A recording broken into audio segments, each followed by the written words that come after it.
Graça e paz de Cristo Jesus a todos vocês. Vamos começar mais uma aula de hermenêutica bíblica. E nesta aula queremos continuar com o assunto das profecias bíblicas. Como vocês sabem, estamos tratando de princípios de como podemos utilizar certos princípios para interpretar as profecias da Bíblia. Hoje eu quero continuar trazendo algumas regras de interpretação da profecia. Primeira regra: interprete literalmente. É importante termos a consciência de que as profecias bíblicas devem ser interpretadas sempre que possível de forma literal. De nossa posição privilegiada no tempo, a profecia é dividida no que foi cumprido e no que permanece sem cumprimento. A gente tem esse privilégio de poder olhar para as profecias e perceber: isso aqui já foi cumprido, isso aqui ainda precisa ser cumprido. No campo das profecias cumpridas, não é possível apontar nenhuma profecia que tenha sido cumprida de outra maneira que não seja a literal. O método literal de cumprimento do Novo Testamento estabelece o método literal como sendo o método de Deus no que diz respeito às profecias ainda não cumpridas.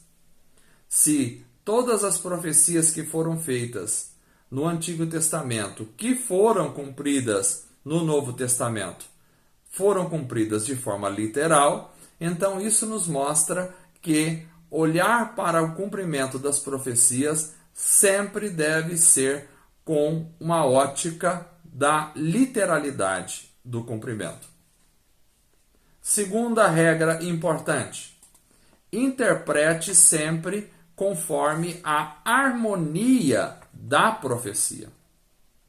A segunda regra encontra-se também em 2 de Pedro, capítulo 1, verso 20 a 21, onde diz assim: antes de mais nada, saibam que nenhuma profecia da Escritura provém de interpretação particular, pois jamais a profecia teve origem na vontade humana, mas homens falaram da parte de Deus impelidos pelo Espírito Santo.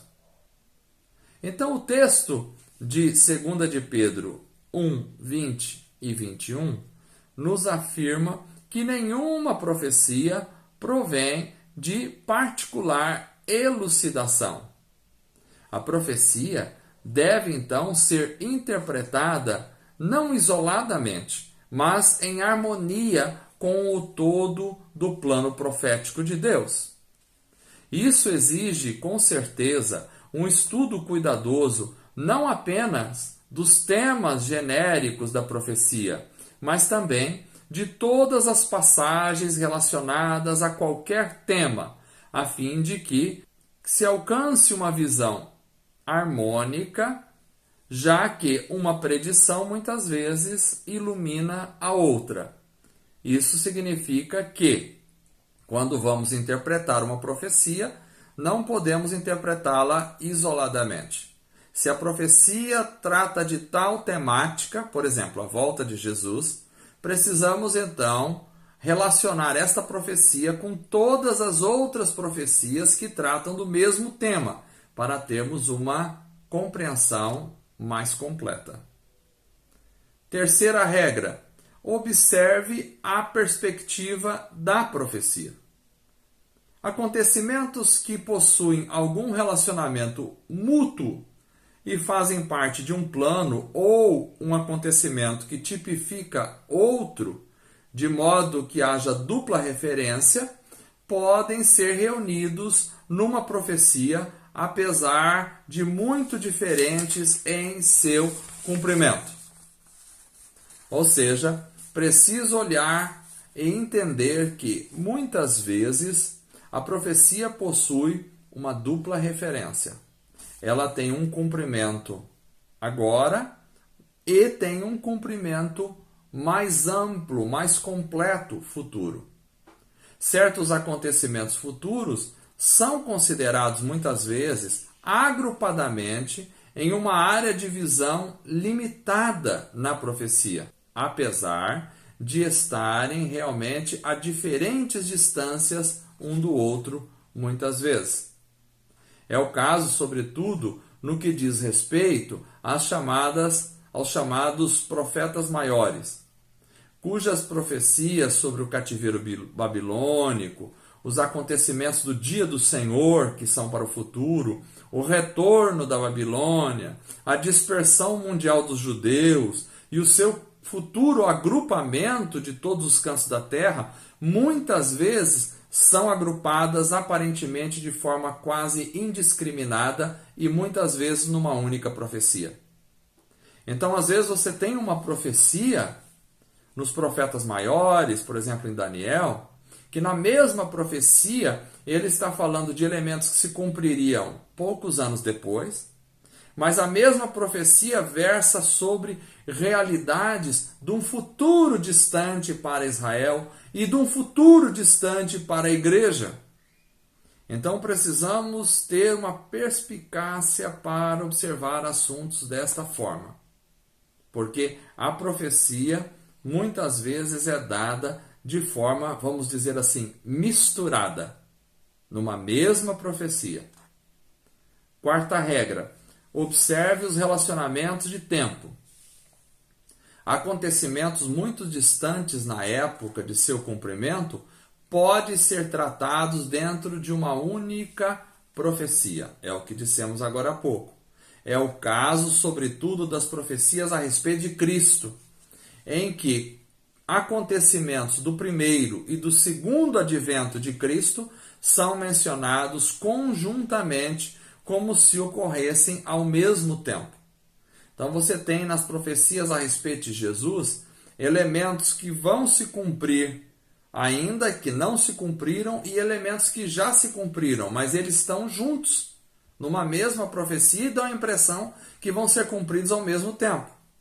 Da mesma maneira, a segunda e a terceira dispersão, por exemplo, dos judeus, são previstas na profecia como se acontecessem sem interrupção. E na realidade, há um lapso de tempo enorme entre a primeira, a segunda, a terceira dispersão dos judeus. Outra regra importante: interprete sempre cristologicamente. O tema central de todas as profecias é o Senhor Jesus Cristo. Sua pessoa e suas obras são o grande tema da história profética. Por isso, tenha isso sempre em ótica. Sexto, interprete historicamente. Antes de interpretar, devemos conhecer o contexto histórico do profeta e da profecia. O estudo da história é o primeiro ponto absoluto de qualquer estudo da profecia, seja ela didática, seja ela preditiva. Esse contexto histórico vai compreender o significado completo dos costumes e da cultura material e as referências à flora e à fauna em que essa profecia está inserida. É importante observarmos o contexto histórico da profecia. Sétima regra: interprete sempre gramaticalmente. As regras estritas que governam a interpretação gramatical devem ser aplicadas. Deve haver um conhecimento da língua original, se possível. O significado das palavras deve ser apurado, tendo em vista o uso linguístico e a conexão entre elas no uso gramatical. Oitava regra: interprete de acordo com a lei da dupla referência. Isso está sendo reafirmado sempre, mas é importante porque é muito fundamental isso aí para a compreensão das Escrituras. Muitas vezes uma profecia pode abranger uma visão próxima e outra distante. Dessas, a visão próxima já pode ter sido cumprida, enquanto a visão distante espera cumprimento. Ou ambas podem estar na esfera de profecias cumpridas. Às vezes, por exemplo, uma profecia inclui múltiplos eventos. Com frequência, a distância cronológica entre os vários eventos não é clara na predição original. Por exemplo, a primeira e a segunda vinda de Cristo estão fundidas em Isaías 61, 1 e 2. Ali você vai ver elementos da primeira e da segunda vinda de Cristo, ou seja, elementos que já se cumpriram, elementos que ainda não se cumpriram, mas que estão todos dentro de uma mesma profecia e parecem ser todos num período único, mas estão muito distantes um do outro. Quando nós lemos Lucas capítulo 4, verso 18 e verso 19, e ali vemos Jesus citando Isaías 61, 1 e 2, nós podemos perceber uma coisa interessante. Jesus disse: "O Espírito do Senhor está sobre mim, porque Ele me ungiu para pregar boas novas aos pobres. Ele me enviou para proclamar liberdade aos presos e recuperação da vista aos cegos, para libertar os oprimidos e proclamar o ano da graça do Senhor." Isso aí é uma citação de Isaías 61, 1 e 2. Porém, embora Jesus faça a afirmação de que este texto estava se cumprindo naquela época, precisamos notar que Jesus omitiu a frase "e o dia da vingança". Então isso significa que uma parte desta profecia ficou para o futuro, quando Jesus vier agora como juiz sobre a terra. Outro exemplo disso é Pedro, no dia de Pentecostes, em Atos dos Apóstolos, capítulo 2, verso 16 até o verso 21, quando Pedro vai citar Joel, capítulo 2, verso 28 até o verso 32. Pedro vai dizer: "Isto é o que foi dito pelo profeta Joel. Nos últimos dias, diz Deus, derramarei do meu espírito sobre todos os povos, os seus filhos e as suas filhas profetizarão, os seus jovens terão visões, os velhos terão sonhos. Sobre os meus servos e as minhas servas derramarei do meu espírito naqueles dias, e eles profetizarão. Mostrarei maravilhas em cima no céu e sinais embaixo na terra: sangue, fogo e nuvens de fumaça.